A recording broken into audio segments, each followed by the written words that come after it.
Good afternoon. My name is Hope Frost and I'm delighted to welcome you to today's webinar, Team Leaders Guide to Staff Wellbeing.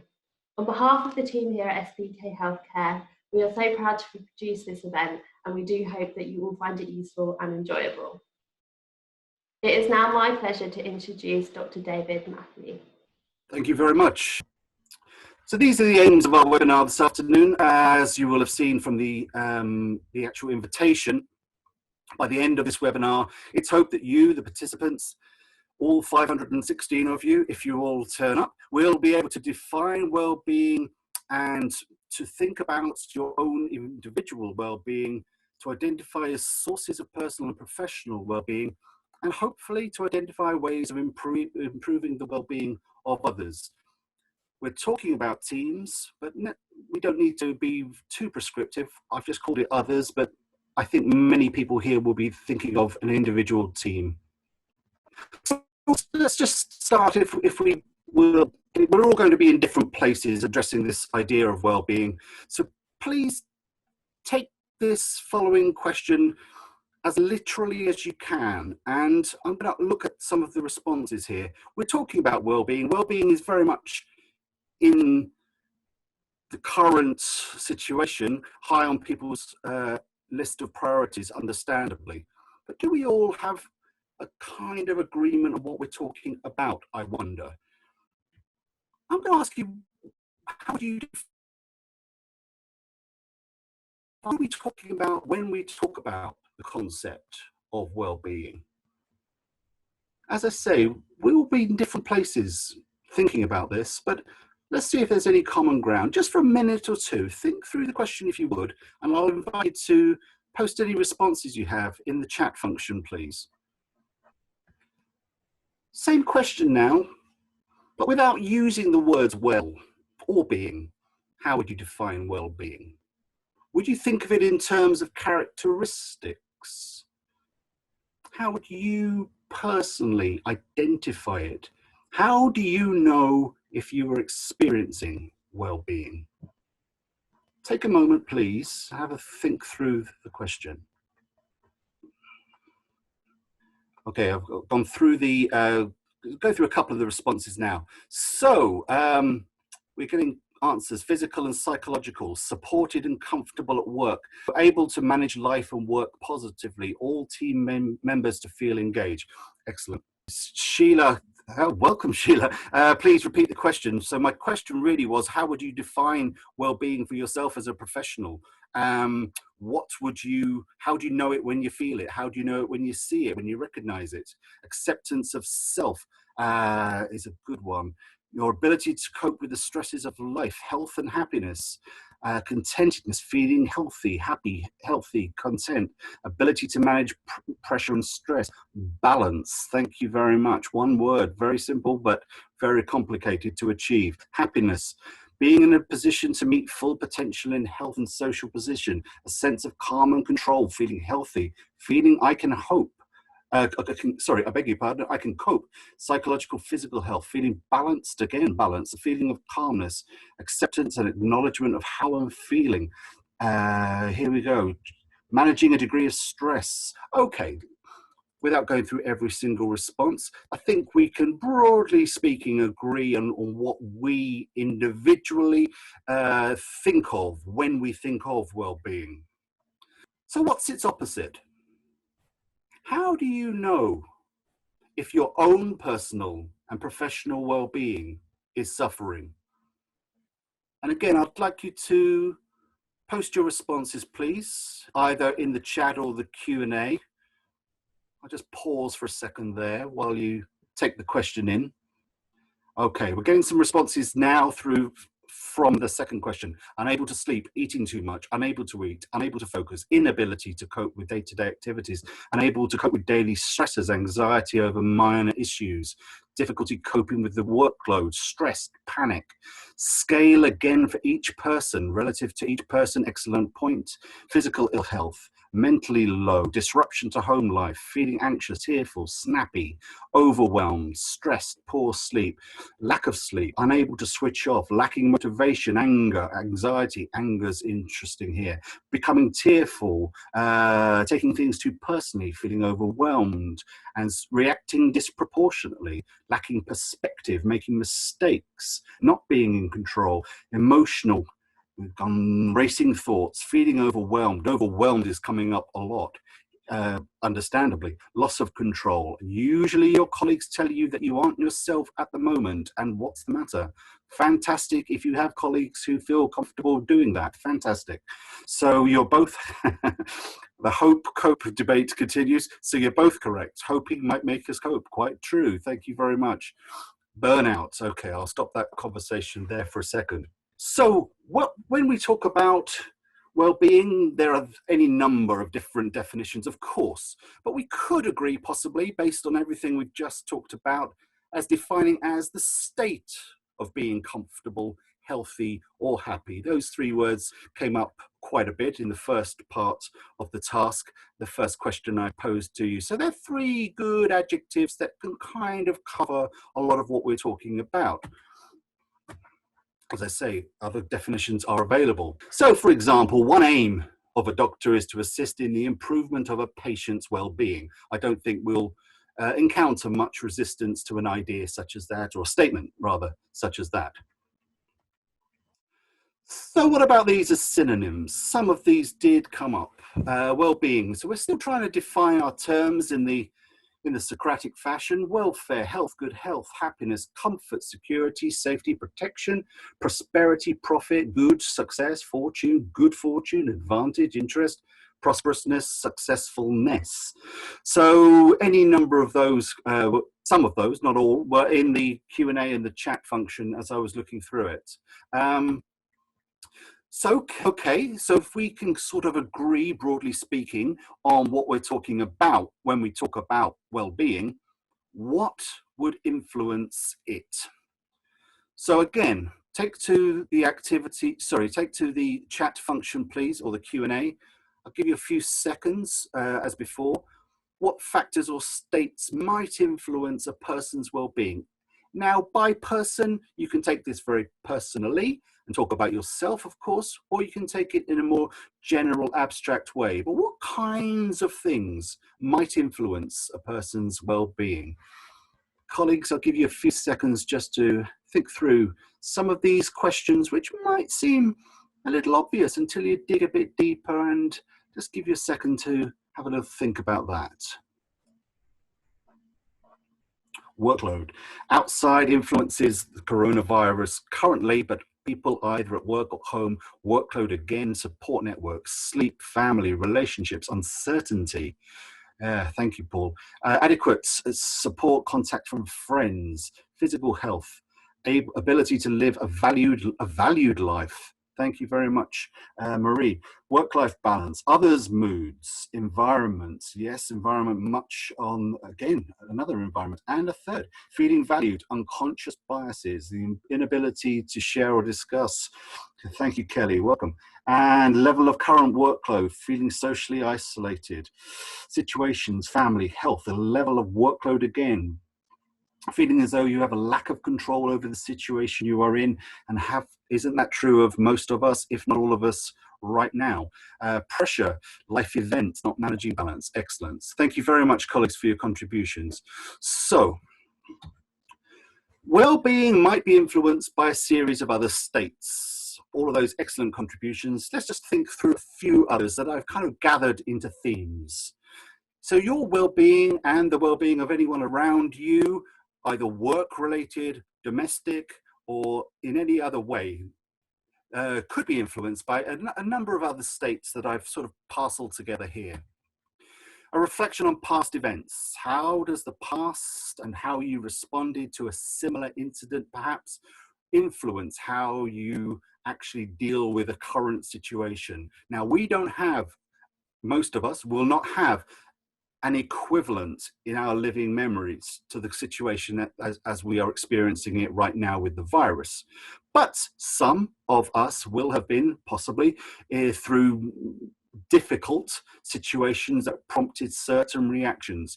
Do we reflect on those? I'm going to ask you in a moment to reflect on some aspects of past events, but possibly your well-being and the well-being of others around you is influenced by a reflection one way or another on the past.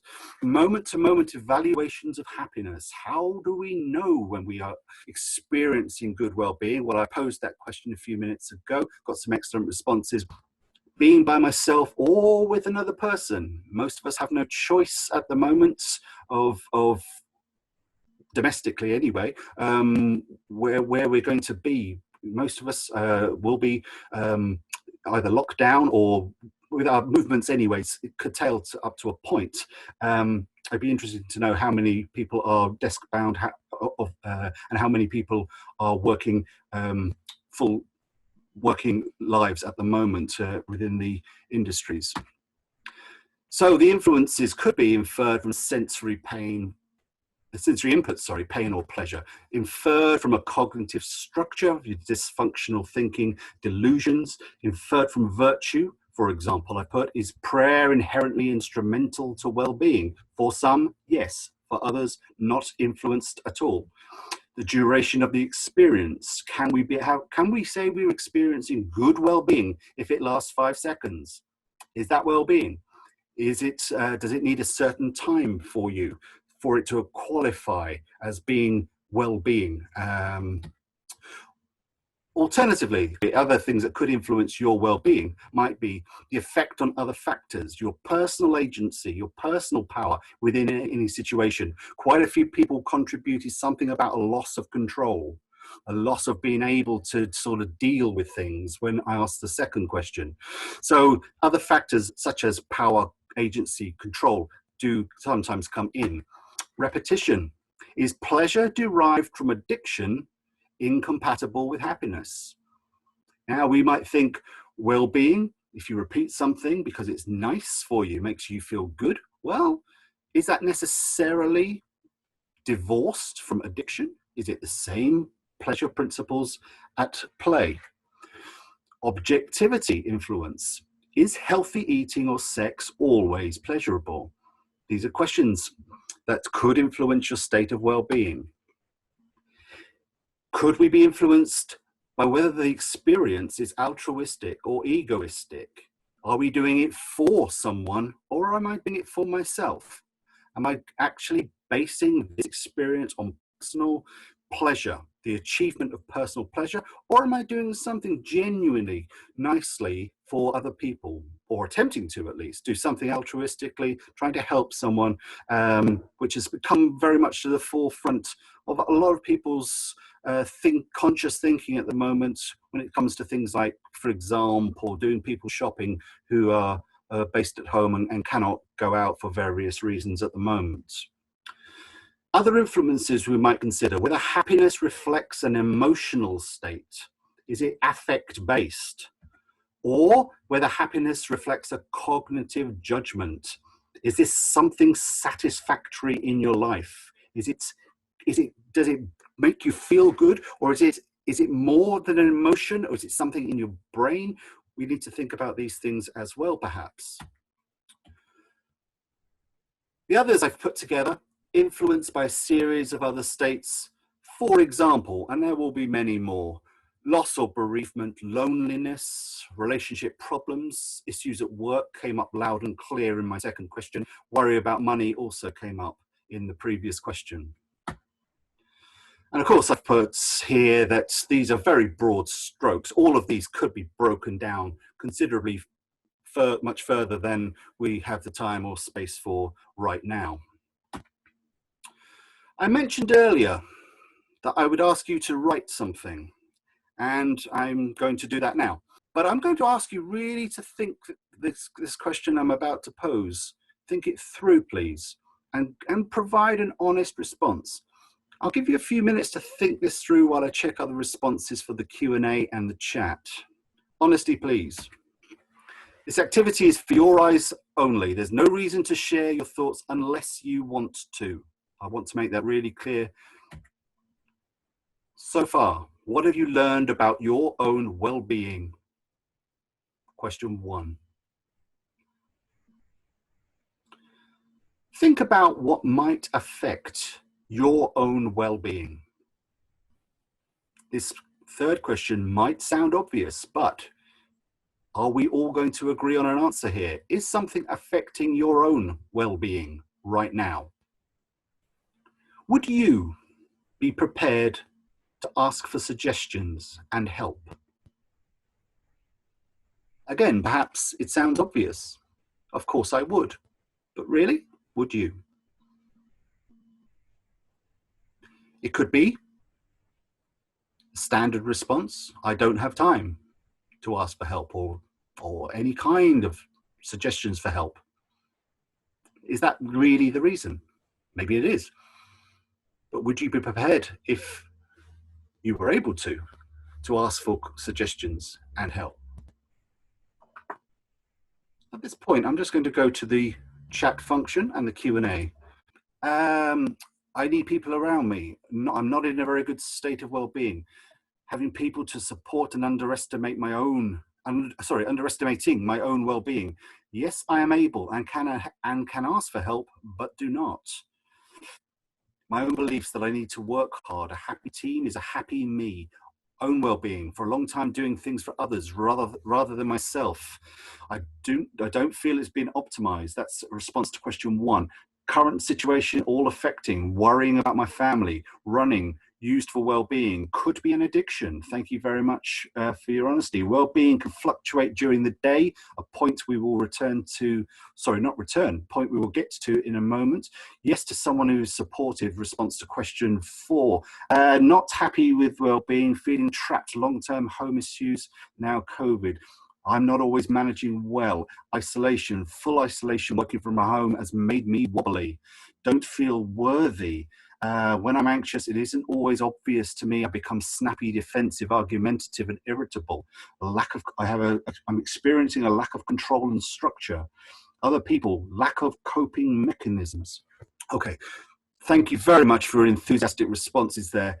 I wasn't sure if you would be willing to share, and you've shared in droves. Thank you so much. That's many, many more than I could possibly read out. But I think I've read out some there that accurately and fairly reflect the sort of range there. Okay, let's talk about where you are professionally. In terms of leading a team, or leading or managing a project perhaps, or managing a number of staff, let us think about well-being in the workplace, including the well-being of the people around us. How might we go about ensuring a better sense of well-being in the workplace? Now, this question perhaps is pie in the sky, perhaps, because if we could do it, why don't we do it? There might be very good practical reasons that these things can't happen, whatever it is you're about to suggest. But let's assume, a working environment in which suggestions are welcome. With that in mind, how might we go about ensuring a better sense of well-being in the workplace? Colleagues, as before, I'll pause just for a second, let you gather your thoughts, and I'll go to the chat function. Okay, we're trying very hard. Sorry, I lost that. They're coming thick and fast. That one was pushed down. Sorry, I'm going to go back to that. That was an interesting point. Well-being not good at the start, but has improved over the weeks with mindfulness practice. Working now. Listen here, finding that staying positive all the time is exhausting. Staying connected, accessing supervision virtually. We're trying really hard at the moment. We have an end of day catch up, not necessarily about work. Excellent idea. I have the same with several teams, a formal weekly meeting, but with other colleagues, a less formal catch up on Microsoft Teams, where we even call it coffee morning. It's 30 minutes or 35, 40 minutes, something like that, on usually a Thursday. And so, yeah, it doesn't have to be about work. We shared our tastes in music the other day, for example. I knew nothing about my colleagues' tastes in music, and they knew nothing about mine. So those kinds of things, possibly. bring people together a little bit. Seeming interested in others' well-being as team leads or managers. Seek to understand issues before asking to be understood. Give time to listen. Think kind and be kind. Giving my colleagues more control over their working patterns.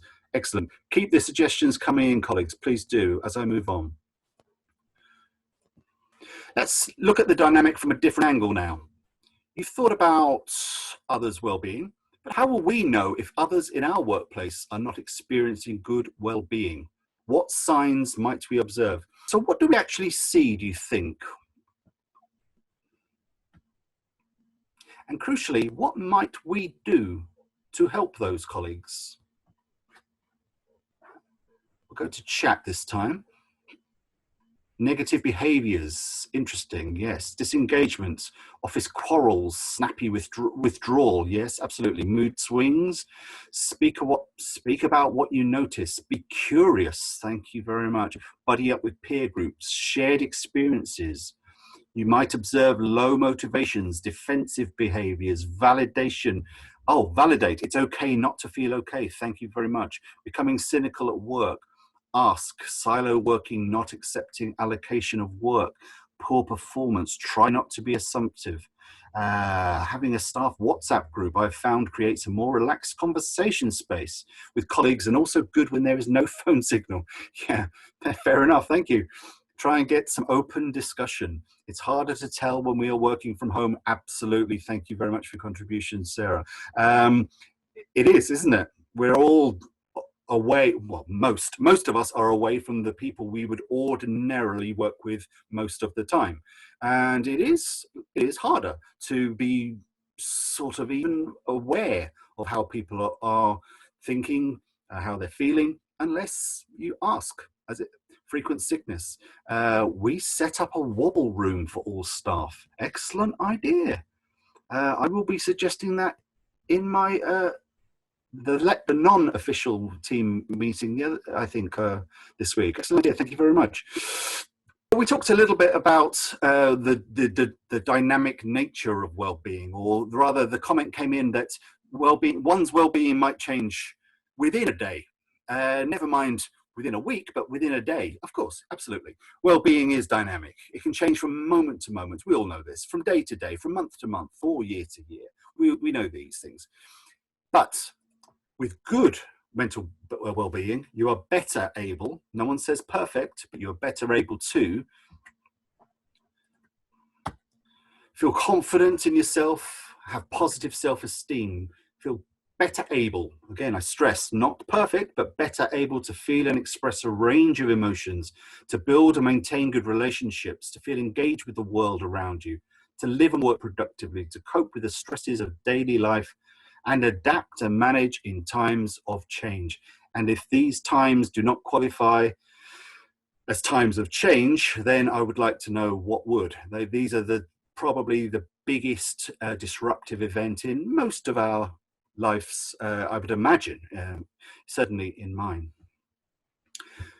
If you would please return to your journal now, with the above in mind, with the things we've discussed in mind.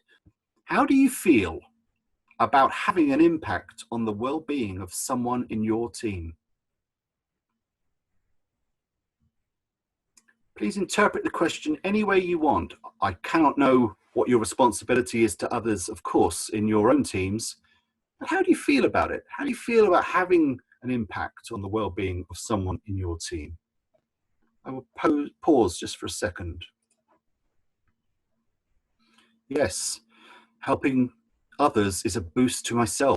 Thank you very much. Personal responsibility, pressured. Thank you very much. I feel passionate about the well-being of my team. It lifts my spirits. Conscious that it should be a positive impact. Thank you very much. Awful if it's a negative impact. Good if it's a positive one. Yes, that's a fair point. I'm interested in these ideas. Wobble rooms, going home checklist. I'm sorry, I'm not familiar with these. Wobble room is a new one on me as well, but I think I'll answer that. If I've understood it correctly, it's a space, I'm going to assume a virtual space, where colleagues can meet online, some using one of the tools, such as the one we're using today, perhaps Zoom or Microsoft Teams or any of the above, any other examples of platforms. And I imagine it's a wobble room is a place you can just go and have a bit of a wobble. You can go there and not feel judged in any way by being sad, unhappy, angry, anxious, whatever it might be. I'm assuming that's what a wobble room is. That's how I interpreted it. I feel quite nervous about having a negative impact on others, treating people how they want to be treated rather than assuming they want to be treated how I would want. Thank you very much. Space in a hospital setting to give staff a place of calm, a solace away from patients. It could be we have a wobble room actually called a wellbeing room. Yes, it's a physical room. Okay, fair enough. I think I was talking for colleagues there who are not who are based at home at the moment. But yes, of course, if you are if you're working and there is a physical room, fantastic. We have a no-vid space in our wellness centre, which is now patient-free. Thank you very much. It could also work virtually. Thank you very much. Okay, excellent. So, do you feel responsible for the well-being of people in your team? I know that some of you might sort of answered that second question in the first question. But if you feel responsible, then possibly it's a responsibility that's in addition to other things. And some people have wrote words like pressured and overwhelmed, and that kind of, right in front of me. I've been overwhelmed by feeling responsible for 100+ others. Thank you. Absolutely. Question 2, absolutely. Do you feel responsible? Have your thoughts, again, this is a journal, this is for your eyes and your own introspective thoughts, but have your thoughts, be honest, about your team's well-being changed since this virus started? I will pause there for a second. No, I'm even more protective. Thank you very much. Certainly, many members of the team live alone on lockdown. Absolutely. I feel all of us in the team try to take responsibility for our own well-being and have a positive impact on others. Thank you very much. It is possible that your thoughts about the team's well-being have changed. Now, I'm not saying one way or the other, but just have changed, because this is a life-changing situation in which we find ourselves.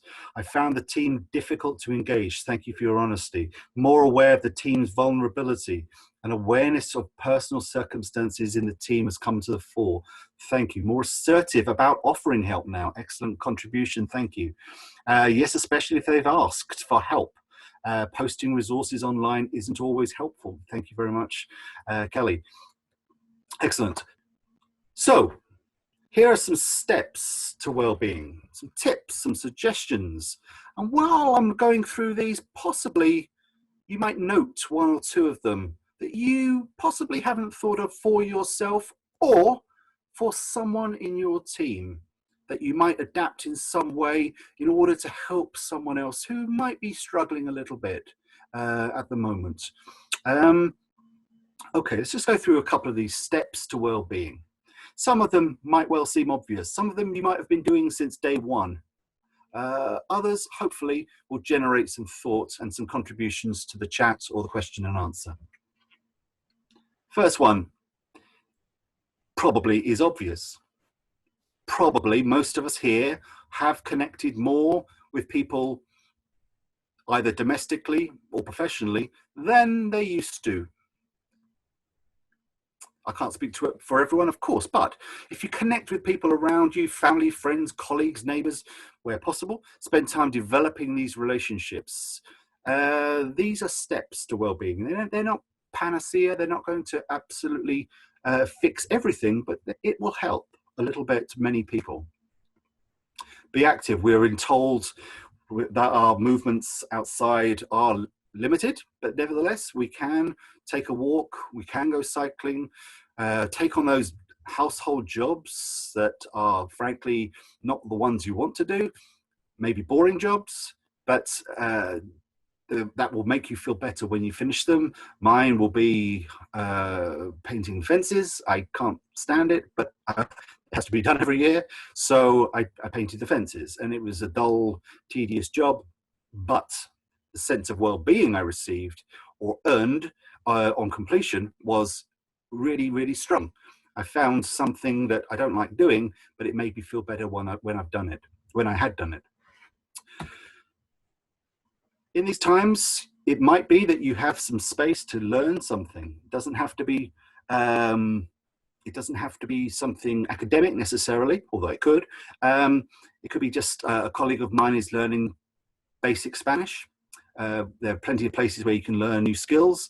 Other colleagues of mine, a friend of mine, sorry, not a colleague, a friend of mine is learning how to fix a car engine. Whatever it is, learning something new is can contribute very much to our general sense of well-being. I'm just going to pause there for the chat. I've never spent so much time staring at my family and friends on video calls. I see them more now than before the lockdown started. Me too, absolutely. Okay. Other steps to well-being: give to others. Even the smallest act can count. A smile, a word, volunteering possibly can improve a sense of well-being and help to build social networks. Of course, I'm not saying that all of these things are possible for everyone, but nevertheless, they might be possible to some of you. Be mindful, be more aware of the present moment, including your thoughts and feelings of the world around you. Peer support. If things are difficult, talking to people who have similar feelings or experiences might help. Again, help with your steps to well-being. These are steps too, they're not solutions for.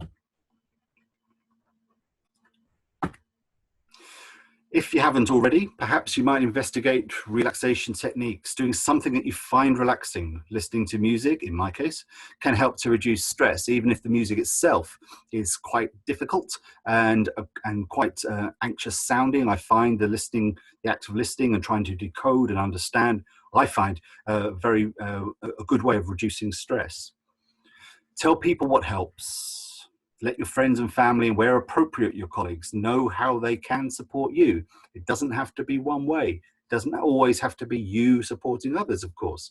But in this particular example, it might be that you make the invitation to someone in your team that you can be there for them if possible, where appropriate, and the path should be two ways. Build your self-esteem. This can help you feel more confident, more able to challenge adversity.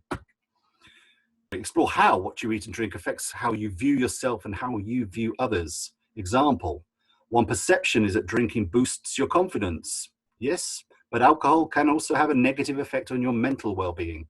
Alcohol is a depressant after all.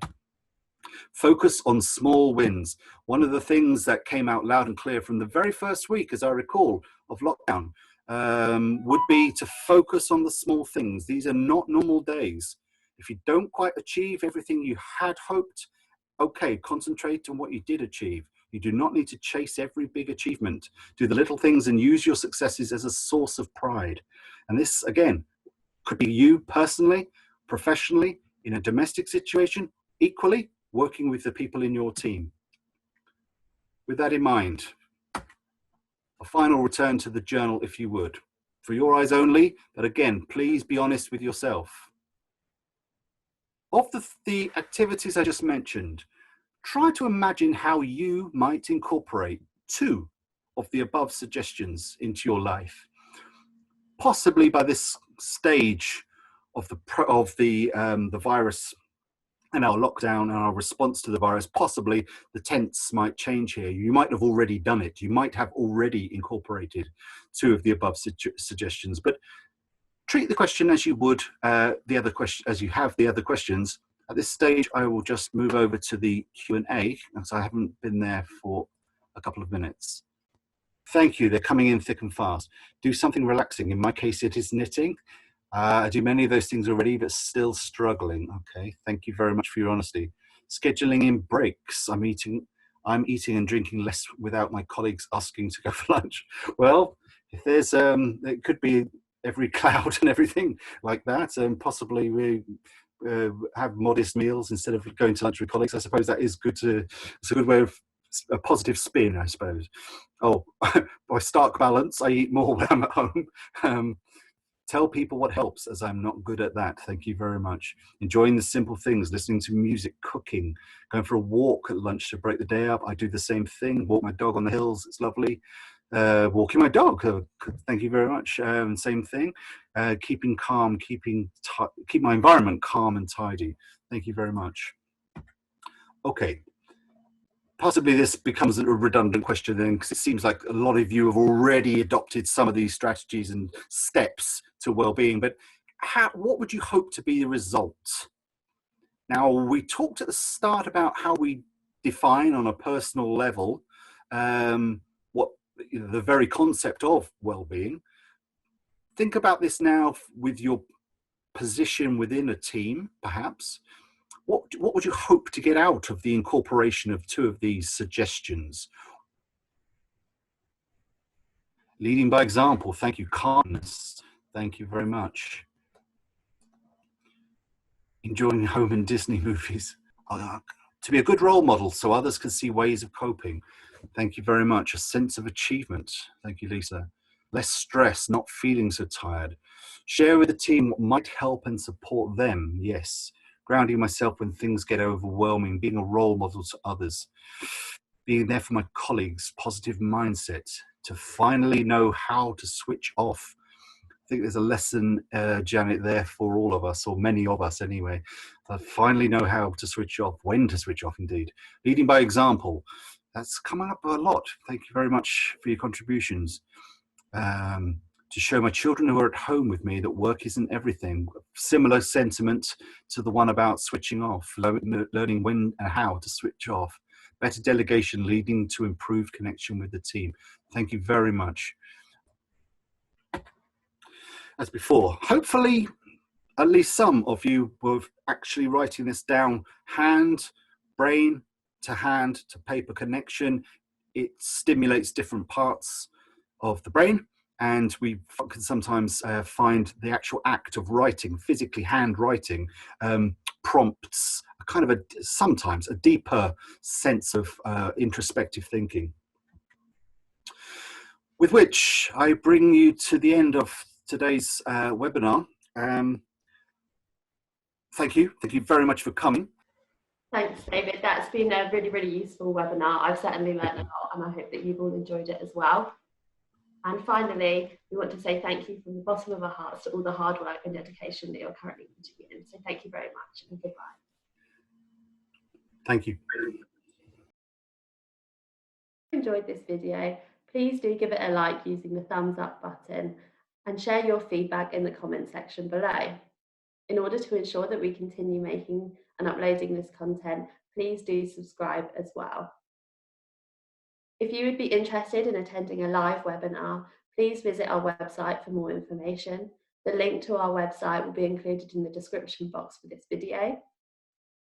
And finally, please ensure that your notification bell is switched on so that you will be the first to hear when we upload a new video to our channel. Thank you very much for watching.